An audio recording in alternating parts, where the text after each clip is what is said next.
Hello, I'm Sensei Alex Kikuya. The title of today's talk is Be Angry and Be Kind. Before we get into that, please subscribe and hit the notification bell. That way you'll be notified when I post talks in the future. If you wouldn't mind hitting the like button, that'd be great too. Currently, I'm in the process of building a greenhouse here at the homestead. This is one of the bigger projects I've worked on here, so that's exciting. It's also good because it'll give me the opportunity to grow vegetables year round, in addition to providing protection from some of the insects and pests we have here on the homestead.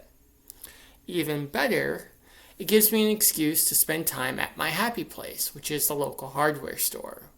I go there to buy lumber, to buy tools, and sometimes I just walk around on a slow afternoon and think about all the other projects I can work on when I'm done with my list of current projects.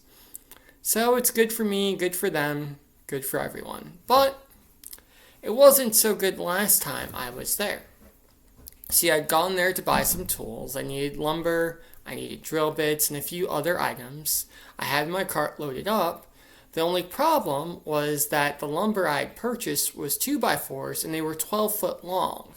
I needed them to be 6 foot so that they would fit into my car. They had some 4-foot 2x4s, but those were too short for what I needed. And the next size up was 8 foot and then 12 foot. Now, normally this isn't a problem. At most big box hardware stores, they have a table saw in the back where, if you ask nicely, they'll cut it in half for you. So not project cuts. They won't cut it at a 45-degree angle, but they'll cut the 2x4 in half so that you can put it in your car so that you can get home, which was all I wanted. Unfortunately, on this day, the table saw was broken. Now, this isn't a big deal. Obviously, equipment breaks, and this has happened before. However, what happened previously was the associate went in the back, got a circular saw, and then they cut the lumber for me that way. So I asked this associate if he could do that. He said no. I get it. People are busy. They have things to do. What if you just give me the saw? I'll cut the wood myself, and then I'll just leave it here for you. You'll have to go to customer service to see if they can do that for you. Now, keep in mind, this is something that has happened before, so I know it can be done. Just for some reason, they don't want to do it that day. But, okay. Thank you. I appreciate your help. I go to customer service. I explain my situation. I have 12-foot long pieces of 2x4. I need them cut to 6 feet. Your table saw is broken. Is there another saw that I can use? I'll cut it myself. I just need a saw. The guy in lumber should have helped you with that. Well, the guy in lumber told me to come talk to you. So, is there anything you can do for me? No, I'm sorry, that's not my department. After she told me this, the customer service rep did this. What she was doing was she was looking at the person behind me, the implication being that you're holding up my line, please move so that I can help the next person. It was at this point that the anger started to arise. I felt disrespected. I felt pushed aside. I also felt helpless.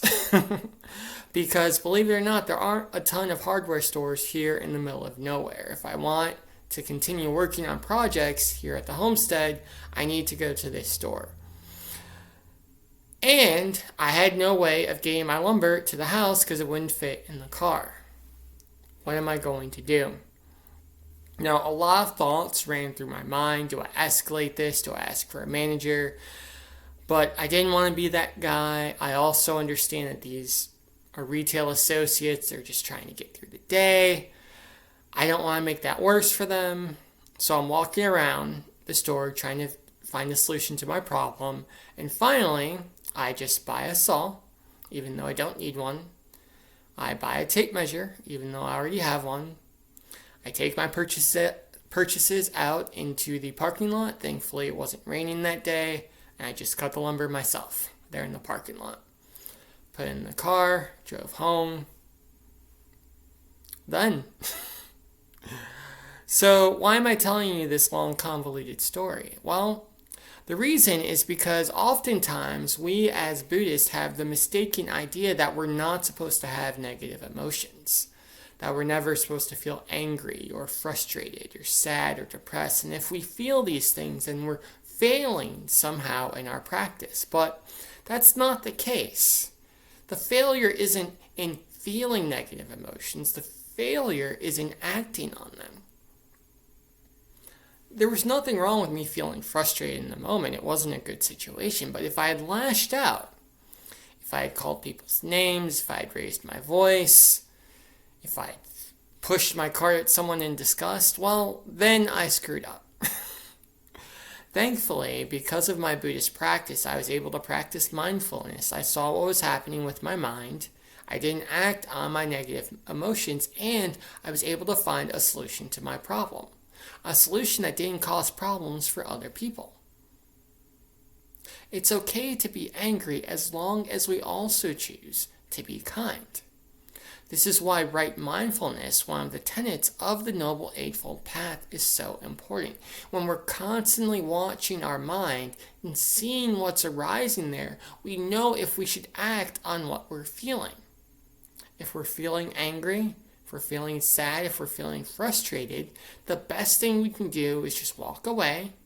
Thank you for your time. Take a few deep breaths and look for a creative solution to our problem. Again, you can be angry.